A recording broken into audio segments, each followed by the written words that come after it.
Psychological first എയ്ഡിനെ കുറിച്ചാണ് പറയുന്നത്. ഇത് എല്ലാവർക്കും ചെയ്യാൻ പറ്റിയ ഒരു കാര്യമാണ്. അതിന് നിങ്ങളൊരു മെൻ്റൽ ഹെൽത്ത് എക്സ്പേർട്ട് ആവേണ്ടതിൻ്റെയോ അല്ലെങ്കിൽ ഒരു സൈക്കോളജിയുടെ തിയറിയോ അല്ലെങ്കിൽ തെറാപ്പി അറിഞ്ഞിരിക്കേണ്ടതിൻ്റെയോ ഒന്നും ആവശ്യമില്ല. എല്ലാവർക്കും ചെയ്യാൻ പറ്റിയ ഒരു കാര്യമാണ് സൈക്കോളജിക്കൽ ഫസ്റ്റ് എയ്ഡ് എന്ന് പറയുന്നത്. എല്ലാവരും ഒരു പക്ഷേ അവരുടെ ജീവിതത്തിൽ എപ്പോഴെങ്കിലുമൊക്കെ ഇത് അറിഞ്ഞോ അറിയാതെയോ ഒക്കെ ചെയ്യുന്നുണ്ട്. പക്ഷേ അറിയാതെ ഇത് ചെയ്തു കഴിഞ്ഞാൽ അതുമൂലം പല പ്രശ്നങ്ങളും ഉണ്ടാവാനുള്ള സാധ്യതയുണ്ട്. നമ്മുടെ ഒരു സുഹൃത്തിനോ അല്ലെങ്കിൽ നമ്മുടെ ഒരു പരിചയത്തിലുള്ള ഒരാൾക്കോ എന്തെങ്കിലും ഒരു പ്രശ്നം വന്നു കഴിഞ്ഞാൽ ഞാനിപ്പോൾ എന്താ പറയുക, അല്ലെങ്കിൽ ഞാൻ അവരെ എങ്ങനെ ആശ്വസിപ്പിക്കും, ഞാനത് പറഞ്ഞ തെറ്റായി പോവോ എന്നുള്ള ഒരു ബുദ്ധിമുട്ടിൽ നിൽക്കുന്ന ആൾക്കാരുണ്ടായിരിക്കും അല്ലേ. എന്താ ചെയ്യേണ്ടതെന്ന് അറിയാതെ, എന്താ പറയേണ്ടതെന്ന് അറിയാതെ നിൽക്കുന്ന ആൾക്കാരുണ്ടായിരിക്കും അല്ലേ. അപ്പോൾ എന്താണ് സൈക്കോളജിക്കൽ ഫസ്റ്റ് എയ്ഡ് എന്ന് പറയുമ്പോൾ? ഒരു പെട്ടെന്നുണ്ടാകുന്ന ഒരു ആഘാതം, ഒരു ക്രൈസിസ്, അതിപ്പോൾ ഈ അടുത്തുണ്ടായ വയനാട്ടിലുണ്ടായിട്ടുള്ള ഒരു മണ്ണൊലിപ്പാവാം, വെള്ളപ്പൊക്കമായിരിക്കാം, അല്ലെങ്കിൽ പെട്ടെന്നുണ്ടാകുന്ന ഒരു തീപിടുത്തമായിരിക്കും, അല്ലെങ്കിൽ ആക്സിഡൻ്റ് ആയിരിക്കാം. അങ്ങനെ പെട്ടെന്ന് ഉണ്ടാകുന്ന ഒരു ക്രൈസിസ് അത് അനുഭവിക്കുന്ന ഒരാൾ അല്ലെങ്കിൽ ഒരു കൂട്ടം ആൾക്കാർ, അവരൊക്കെ തന്നെ ഒരു വലിയ മാനസിക സംഘർഷത്തിലൂടെ ആയിരിക്കും കടന്നു പോകുന്നത്. അപ്പോൾ അവർക്ക് നൽകുന്ന ഒരു പിന്തുണയും ഒരു സപ്പോർട്ടും ഒക്കെ നൽകുന്നതിനാണ് സൈക്കോളജിക്കൽ ഫസ്റ്റ് എയ്ഡ് എന്ന് പറയുന്നത്.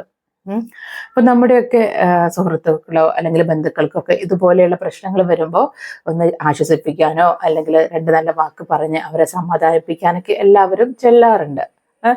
അപ്പോൾ എന്തൊക്കെയാണ് ഇത്തരം ഒരു സൈക്കോളജിക്കൽ ഫസ്റ്റ് എയ്ഡ് നൽകുമ്പോൾ എന്തൊക്കെ കാര്യങ്ങൾ ശ്രദ്ധിക്കണം എന്നതിനെ കുറിച്ചാണ് പറയുന്നത്.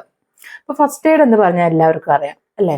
അപ്പോൾ അതുപോലെ തന്നെയാണ് സൈക്കോളജിക്കൽ ഫസ്റ്റ് എയ്ഡ് എന്ന് പറയുമ്പോൾ അത് ആവശ്യമുള്ളവർക്ക് നൽകുക എന്നതാണ്. ഇപ്പോൾ ചെറിയ ഒരു ഷോക്ക് ഏറ്റവും കരുതി ഒരാളെ എടുത്തിട്ട് നമ്മൾ വലിയ ഒരു മരക്കഷ്ണം വെച്ച് അടിക്കേണ്ടതിന്റെ ആവശ്യമുണ്ടോ? ഇല്ല, അതൊരിക്കലും ഇല്ല. അപ്പൊ അതുപോലെ തന്നെയാണ് എല്ലാവർക്കും തന്നെ ഒരു വലിയൊരു പ്രശ്നം ഉണ്ടായി അത് അനുഭവിക്കുന്ന എല്ലാവർക്കും സൈക്കോളജിക്കൽ ഫസ്റ്റ് എയ്ഡിന്റെ ആവശ്യമില്ല. അത് അവരുടെ ആഘാതത്തിനനുസരിച്ചൊന്നുമല്ല, അതൊരു വ്യക്തികളെയും അനുസരിച്ചായിട്ടുള്ള ഒരു കാര്യമാണ്. അപ്പോൾ പക്ഷേ അത് വേണ്ടവർക്ക് നിങ്ങളത് നൽകുക എന്നത് വളരെ ഇമ്പോർട്ടൻ്റ് ആണ്. കാരണം എത്രയും പെട്ടെന്ന് അത് ലഭിക്കുന്നോ അത്രയും തന്നെ വേഗത്തിൽ അവരുടെ ആ ഒരു ആഘാതത്തിന്റെ അളവ് കുറഞ്ഞു വരുമെന്നുള്ളതാണ്. അപ്പോൾ എന്തൊക്കെ കാര്യങ്ങൾ ശ്രദ്ധിക്കണം? നമ്മളിപ്പോൾ ഒരു കലാമിറ്റി, വലിയൊരു പ്രശ്നമാണ് ഉണ്ടായിട്ടുള്ളത്, അല്ലെങ്കിൽ മറ്റെന്തെങ്കിലും തരത്തിൽ അവരുടെ പേരൻസ് പെട്ടെന്ന് നഷ്ടപ്പെട്ടു പോയി, അങ്ങനെയുള്ള പെട്ടെന്ന് ഉണ്ടാകുന്ന മറ്റെന്തൊരു കാര്യമായാലും ആ ഒരു സംഭവത്തെക്കുറിച്ച്, ആ ഒരു സാഹചര്യത്തെക്കുറിച്ച്, അല്ലെങ്കിൽ ഈ വ്യക്തികളെക്കുറിച്ച്, ഈ ഒരാളെ കുറിച്ചൊക്കെ അത്യാവശ്യം ഒരു ജനറലായിട്ടുള്ള ഒരു അവയർനെസ് ഉണ്ടായിരിക്കുക എന്നുള്ളതാണ്. ഇപ്പോൾ വയനാട് നടന്ന ഒരു പ്രശ്നമാണെന്നുണ്ടെങ്കിൽ, ഇപ്പോൾ ഒരു നാച്ചുറൽ കലാമിറ്റി ആണെന്നുണ്ടെങ്കിൽ ആ ഒരു ഭൂപ്രദേശത്തെക്കുറിച്ച്, ഇനി അവിടെ ഉണ്ടാകാനുള്ള സാധ്യതയുണ്ടോ, അല്ലെങ്കിൽ അവിടുത്തെ ആൾക്കാരെ കുറിച്ച്, അവർ ഇപ്പോൾ അനുഭവിക്കുന്ന പ്രധാന പ്രശ്നങ്ങളെക്കുറിച്ച്, അവർക്ക് ആരൊക്കെ കോണ്ടാക്ട് ചെയ്താലാണ് ഇന്ന സഹായങ്ങൾ ലഭിക്കുക, അല്ലെങ്കിൽ അത്യാവശ്യം വേണ്ട കോണ്ടാക്ട് ഡീറ്റെയിൽസ് എല്ലാം തന്നെ കയ്യിൽ വെക്കുക എന്നതും വളരെ ഇമ്പോർട്ടൻ്റ് ആയിട്ടുള്ള കാര്യമാണ്. ഇനി നേരത്തെ പറഞ്ഞല്ലോ, എല്ലാവർക്കും തന്നെ സൈക്കോളജിക്കൽ ഫസ്റ്റ് എയ്ഡിന്റെ ആവശ്യം ഉണ്ടാവില്ല.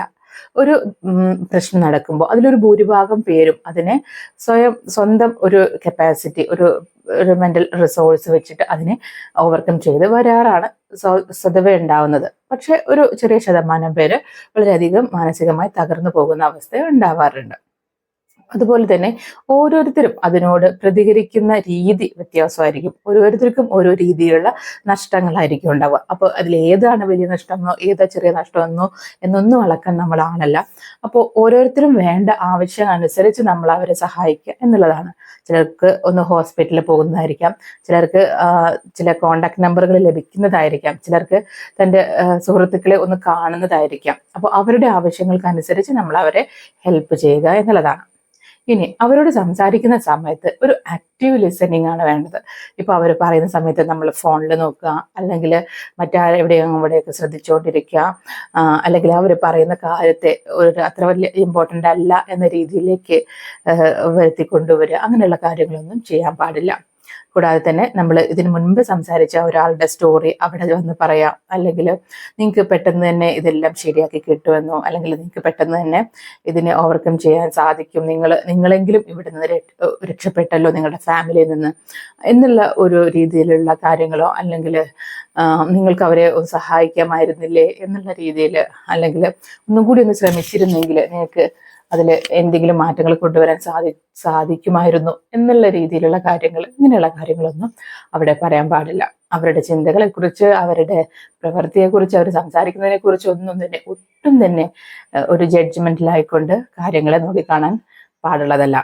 പിന്നെ അവരുടെ ഫീലിങ്സ് എക്സ്പ്രസ് ചെയ്യാൻ അവരൊരിക്കലും പ്രഷർ ചെയ്യാതിരിക്കുക എന്നുള്ളതാണ്. അത് വളരെ ഇമ്പോർട്ടൻ്റ് ആയിട്ടുള്ള കാര്യമാണ്.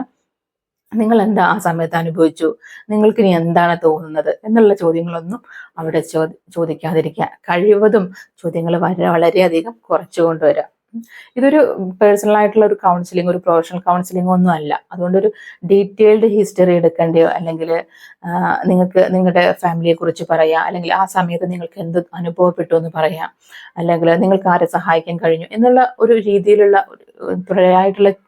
തുടരെയുള്ള ചോദ്യങ്ങൾ, അല്ലെങ്കിൽ ചോദിച്ച ചോദ്യം തന്നെ വീണ്ടും വീണ്ടും ചോദിക്കുക, അത് ഓർത്തെടുക്കാൻ പറയുക, അങ്ങനെയുള്ള കാര്യങ്ങൾ ഒട്ടും തന്നെ പ്രോത്സാഹിപ്പിക്കാതിരിക്കുക. അത് തീർച്ചയായിട്ടും അത് പറയാൻ ആഗ്രഹിക്കാത്ത ഒരാളിൽ വളരെ വലിയ ബുദ്ധിമുട്ടുകൾ ഉണ്ടാക്കുന്നു എന്നുള്ളതാണ്. പൂർണ്ണ ബഹുമാനത്തോടെയും അവരുടെ സ്വകാര്യതയെ ബഹുമാനിച്ചുകൊണ്ടും വേണം അവരോട് സംസാരിക്കാനും. ഓരോരുത്തരുടെയും ആവശ്യങ്ങൾ വ്യത്യാസമായിരിക്കും. ചിലർക്ക് ഒരു കോണ്ടാക്ട് ഡീറ്റെയിൽസ് ലഭിക്കുമായിരിക്കും, ചിലർക്ക് മറ്റേന്തെങ്കിലും തരത്തിലുള്ള സഹായങ്ങളായിരിക്കും വേണ്ടി വരിക. അപ്പോൾ അവരുടെ പ്രയോറിറ്റി അനുസരിച്ച് അവർക്ക് എന്താണോ ആവശ്യമുള്ളത് അതിനനുസരിച്ച് നൽകുകയാണ് വേണ്ടത്. അതുപോലെ തന്നെ അറിയുന്ന കാര്യങ്ങൾ മാത്രമേ അവിടെ പറയാവൂ. ഒരിക്കലും തന്നെ അറിയാത്ത കാര്യങ്ങൾ ഒരു ഊഹാപോഹത്തിന്റെ രീതിയിൽ അവരോട് ഉത്തരങ്ങൾ പറയാതിരിക്കുക.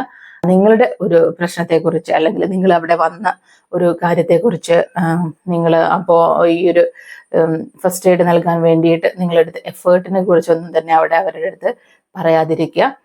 ഈ സമയത്തെല്ലാം തന്നെയും നിങ്ങളുടെ മാനസികാരോഗ്യവും ശാരീരിക ആരോഗ്യവും വളരെ നല്ല രീതിയിലാണെന്ന് നിങ്ങൾ ഉറപ്പുവരുത്തുക.